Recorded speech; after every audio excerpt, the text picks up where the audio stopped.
Hey guys, welcome back to the channel. How is everyone doing today? Hopefully everybody is doing well.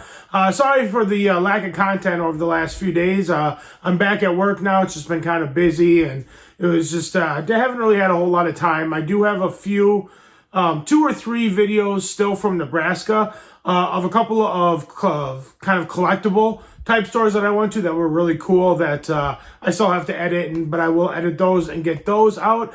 I'm coming to you from my started Halloween studio. It's not done yet. I don't have any of the lights up. I don't have anything here yet. But I basically did all of this today. I was off of work, and so I was like, you know what? I'm going to get started on the Halloween studio. So in today's video, we're going to be talking about some of the spooky movies I have watched so far this spooky season, and we are going to do a review of the new flavor of the Mountain Dew Voodew. This is the zero sugar one. I've never tried any of the other Voodews, so this one will be my first, so I thought we would do that. And so I figured, you know what, the Halloween studio's not done yet, the lights aren't set up or anything, but it's set up enough and to shoot a video in here, and it's kind of a spooky related video, so I figured let's have the background be kind of Halloween spooky related. So this seemed like a perfect time to shoot a first video inside the studio, even though it's not done. But first off, before I get into the movies we did, I do want to do a review of the Mountain Dew Voodew Zero. I have no idea what it tastes like. I've heard it's kind of fruity. I don't know. This is the 2024 one. I just had it in the freezer because I like my soda to be ice cold. But I figured real quick before we talk about movies, let's go ahead and let's try this out. All right, let's see what it smells like. Very fruity. Very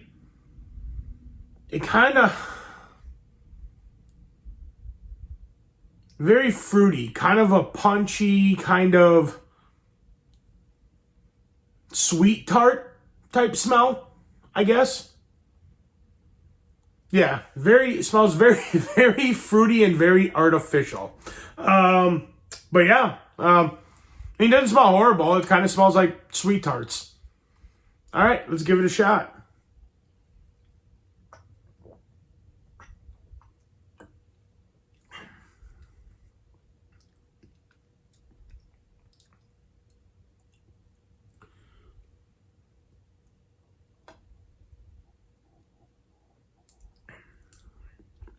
It's not bad. I'll be honest with you.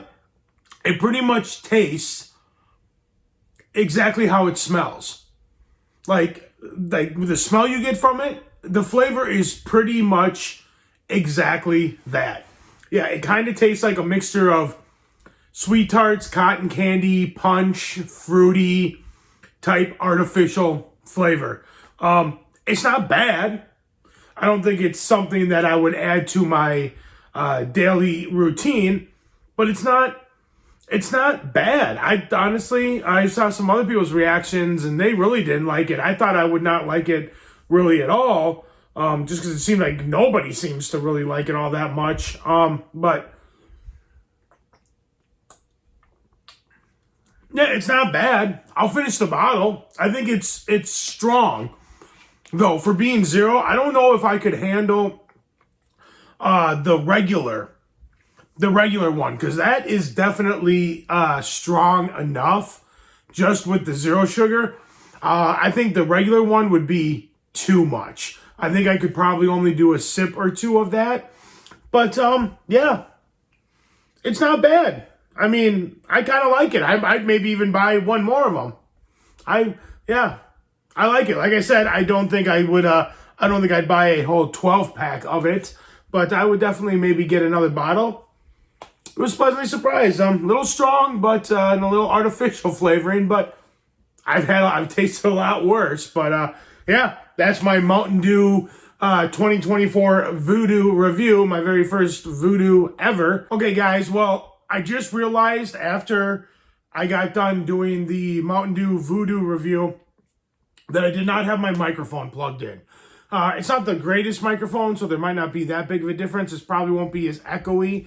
So I apologize if the first part of that video kind of had an echo to it. I completely forgot to plug in my microphone. But the microphone's plugged in now, and hopefully we'll be doing all right the rest of the video. All right, let's get into the movies I have watched so far this spooky season. I think I've done like 13 of them, so I've watched quite a few. A couple were on streaming, so I'm just going to go over those really quick. The first one that I'm going to talk about, just very briefly, that I watched on streaming was the second installment of The Fear Street. I watched the 1993 one, I think it was, when it first came out, whatever year that was. I thought it was okay. I didn't think I needed to jump into the next one. I didn't really enjoy 1993 that much, so I just kind of waited. And I was like, you know what? I'm going to watch that this year. And I watched it. I think it was it's like 73 or 76. I don't remember what it was. And I couldn't even make it through it. I did not like it at all. I thought the acting was atrocious. I thought the dialogue was atrocious. I thought the story was just mediocre. I didn't like any of the characters.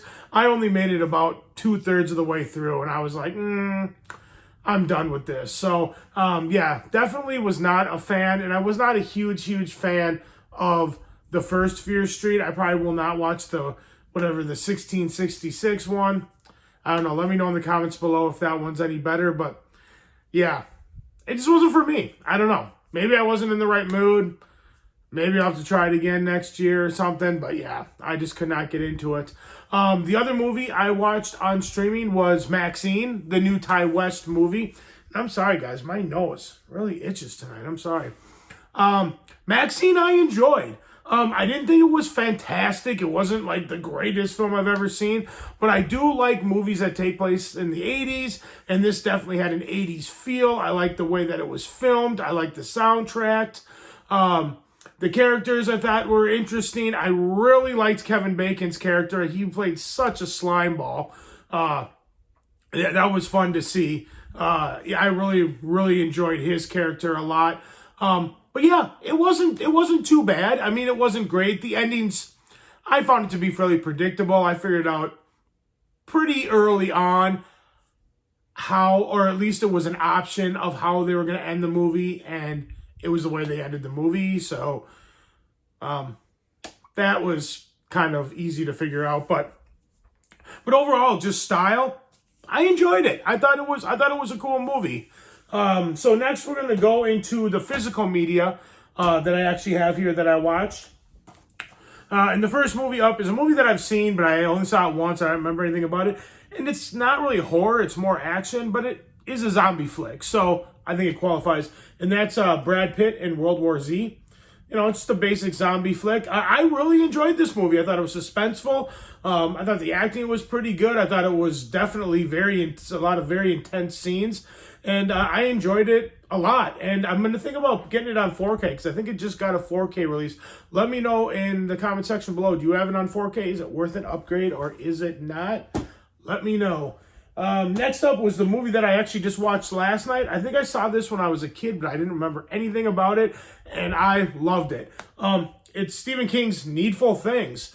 I mean, it's not a perfect film. Some of the acting's kind of bad and some of the dialogue's kind of bad. But it's an interesting story, and I thought it was, for the most part, well acted and well put together. I really like the whole kind of cool fall vibe that you got from it. And it also looks fantastic on this Kino Lorber release. And Amazon has it. I looked it up just the other day, and they still have it going for like $20 or $21. And it looks fantastic, and you'll probably still get a slipcover. You don't get a whole lot for bonus features, but you do get the theatrical release, which is the one I watched, and you also get the 191-minute television release, which I'm planning on watching again, or watching this year as well, because it's almost an hour longer, so I'm sure there's a lot of extra stuff in there. So yeah, it's a good price, and it looks great. So I definitely recommend picking that one up.